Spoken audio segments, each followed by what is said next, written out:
Hey boo, it's your big sis, Chris, with another video. And it's wild because I wanted to talk to you about anxiety this week. We've been talking about it a lot, right? We've been talking about like people-pleasing stuff, stress, depression, like all of those familiarity, mental health kind of stuff. But we've never like actually kind of sat down and discussed the moment that it kind of sparked and how to handle anxiety in a specific situation versus lifestyle change. So, right, we've discussed drinking tea before you go to bed, stretching, trusting God, health, emotional health, all those kinds of things. But today I really want to get on the same playing field and really discuss some relatable situations. And it's so funny because I really did not plan to feel a little anxious while doing this. I thought I was going to be calm. The only reason I'm not going to make excuses for it. I do not need to feel anxious right now, but I do, because sometimes things don't go as planned, but we'll talk about it. So the first time I realized I had an uncontrollable issue with anxiety, I was in middle school. And if you can't tell, I am dot my I's, cross my T's, better safe than sorry kind of person. And in middle school, I really, really wanted to kill this history test. Now, history is it's just not my subject. It's one of the ways that my husband and I complete each other. He's obsessed with history, and my brain is just like, okay, music, So I really did want to do well on this history test though. I don't know why. I just really, really wanted to ace it. I don't know, maybe there was something on the line. Either way, taking really, really good notes. And I mean, I studied normally, like was a normal, studious kid. But I really, really wanted to kill this test. And so I took really, really amazing notes. Even like my classmates, they wanted to use my notes to study from, all this jazz, right? Guys, let me tell you, mind you, again, everyone used my notes to study, okay? Come the time of the test, I can't remember anything. And I studied a lot. And everybody was like, oh yeah, thanks for the notes, got an A. And I'm over here with my C-, like, I have no idea what happened. And that was the first time I remember, okay, something is wrong with me. Something is not normal. Like there's something that happens in my body that makes the outcome the way that is contradictory to the way that I prepare. And from then on, I just remember being very frustrated with myself, working really, really hard to make sure a certain outcome is the result of my labor. Whether that was with practicing for a piano recital or, that's a whole nother story. Okay. Yo, in college, that's when things really got real, y'all. That's when things got really real. That was also the time when I got diagnosed with hypothyroidism, which helped me feel slightly better only because now I understood why all the chemical imbalances were happening. Not happy that I have a disease, but happy that everything made sense. So either way, I remember juries. Okay, so if you studied music in college, you know exactly what I'm talking about. So juries are when you, with your major instrument, you practice all semester, right? You have your weekly lessons, you practice 2 to 3 hours a day, all that kind of stuff. By the end of the semester, you are supposed to perform what you rehearsed that whole semester, of course by memory, and of course perfectly. And you also have to sight read. So for me, I mean, again, I lived in the practice rooms anyway. The introvert in me was like, yes, this is where I live. It's quiet. I can turn the lights off if I need to, and then I can take a break from practicing and write. Oh, I loved it. So practicing was not the issue, y'all. Practicing wasn't the issue. The issue was feeling nervous in that moment. Just like thinking about it all over again. Like, oh my gosh. Honestly, guys, like my nerves would get so bad that my eyesight would get blurry. Comment down below if you've experienced that before, where you've been so nervous, you like when people say it's all a blur, like that's an actual issue. There are some moments of my life that I actually do not remember seeing because I was so nervous. And piano juries were like that for me. And it was really frustrating because again, I did the work. And then all of a sudden, it's like, really? Did you? Because it doesn't seem like you did. And I have been on that battle my entire life. It got worse. I also had my first panic attack in college. And if you have had a panic attack, then you know that you wouldn't wish it on your worst enemy. You literally cannot breathe.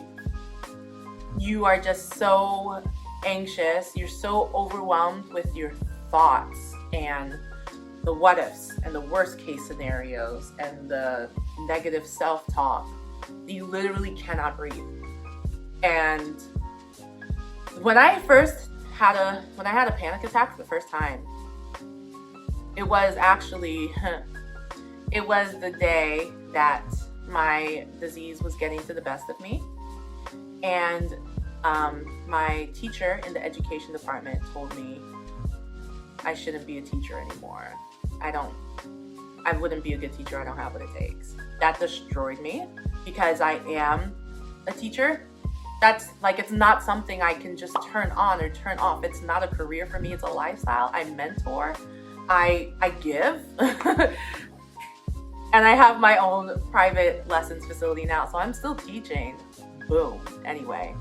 But in that moment, I felt like my life fell apart. And the people pleaser in me, to make matters worse, felt like, oh my goodness, the education department doesn't like me. They don't believe in me. They think I'm lazy, blah, blah, blah, blah, all of that. And from then on, unfortunately, panic attacks were pretty normal for me. I don't know if it's like that for you. Comment down below if you felt like the first time you had a panic attack, it like lit a fire. It like turned something on in you where it was an accessible area for you. Like you felt like before you didn't know what a panic attack was. And then all of a sudden, like you were constantly trying to turn them off. You were constantly trying to quench the fire of like, ooh, like here it comes, you know? It was such a nightmare. A wildfire, like a wildfire in the forest, and you're just always trying to keep it under control. That's how it felt like for me. Now, praise Jesus. It's been a really long time since I had a panic attack. However, I do still suffer with anxiety. It does depend on the situation, naturally. But sometimes it just really comes back, and I'm reminded that it's still something that I have to work on. Either way, I wanted to discuss when I feel anxious. Now, not panic attack anxious, that's a whole nother thing. And let me know in the comments below if you would like to have a deep talk about how to control a panic attack when you feel it coming on. That's a whole nother monster. I'm so grateful I haven't had one in a minute. But if you're still struggling, please let me know, because now that I'm on the other side, I can't imagine functioning the way that I used to, where I always felt like I was keeping one down. Oh my goodness. Oh, ugh. Anyway, so please let me know if you want us to have that talk. We can have that talk. Now, I just want to discuss what it's like for, I guess, the average person when you're feeling anxiety about a certain thing. First of all, what really helps me when I am feeling anxious in a moment, I do want to discuss 3 things. But the first thing I tell myself is, you're not in control, and that's okay. Now, I'm not a control freak, but I'd be lying if I said that I don't feel better when things are going according to plan. I feel a lot better when things are going according to plan. Who doesn't? Is that not a normal thing? Do we not feel that way? Anyway, for me, the first step is saying, yeah, I do feel anxious in this moment because I'm not in control. But it's okay that I'm not in control. Ooh, even just saying that just comforted me. I mean, from a Christian's perspective, right? We know that God is the one that's in control. And if we do trust him the way that we ought. Now, if we have like a trust in God issue, then that's another discussion for another time. But if we really do truly trust God, then saying his ways are higher than my ways, his thoughts are higher than my thoughts, all things work together for those who love the Lord, like all the promises, that should actually be comforting. It should be comforting to know that he's got it under control. So that really helps me. Also, breathing. I feel like the worst part of anxiety is all that tension. So my shoulders get really, really tense, and I don't notice it. It's so crazy, guys. Like, I feel like for years I was walking around like this and nobody told me. I feel like that. Like a scarecrow or the Tin Man from Wizard of Oz. And I just really needed to just loosen up, which is why even with my students before we sing, like I stretch, because tension is so bad for you. And it's really important to just breathe and be in tune with your body and realize what's going on. Like, realize, am I feeling really tense? Like, am I not breathing deeply? And actually, my watch really helps me with that, because it comes up a couple times a day and it's like, time to breathe. And it just like tells you when to breathe in and when to breathe out. And that really helps to calm my nerves. And then, I mean, like, also when I get nervous, I start to like speak really fast and my mouth gets really dry. So breathing really helps me to slow down, just stop for a second. And I feel like control freaks have a problem with pacing themselves. Like, everything's like, especially if you drink caffeine too. It's like all the time. But breathing, and we on a whole nother topic. Okay, caffeine. Okay, we'll talk about it another time. And the last thing that really, really helps me when I'm feeling anxious is just finding the silver lining, seeing the cup as half full instead of half empty.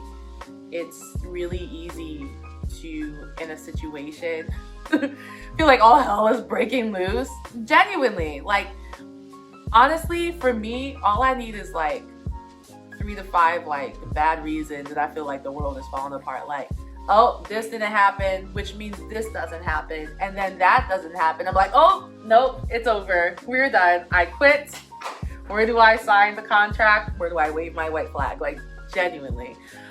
So really just taking a minute and being like, okay, this happened, but at least da-di-da-di-da, you know? That really helps. That really, really helps. Because also it kind of ties back to the first point. At that point, I feel like I'm able to see God's hand in it. And sometimes God puts me in a situation where something didn't work out and it forces me to rest.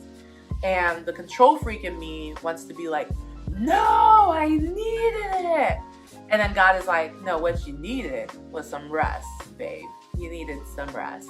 And just being intentional about assessing the situation and picking out the positive, that really helps me in that moment. So I really enjoyed talking about this with you. I am growing. And I know that you're growing too. We've been on this journey for a little bit. And if you are new here, well, hey, be sure to hit that subscribe button below. If this was helpful to you, please give it a thumbs up. And be sure to hit that bell notification so you know every time I post a new video. New videos are posted every Tuesday at 2 p.m. And I am here to help. You know, I'm not perfect. I'm on a journey. I'm growing, but I've learned a lot along the way. So in addition to all these fun videos that we do and these fun covers that we do, I just want to level with you and make sure that we're good, especially in today's time. It's crazy out here. All right, I love you. I will see you next time.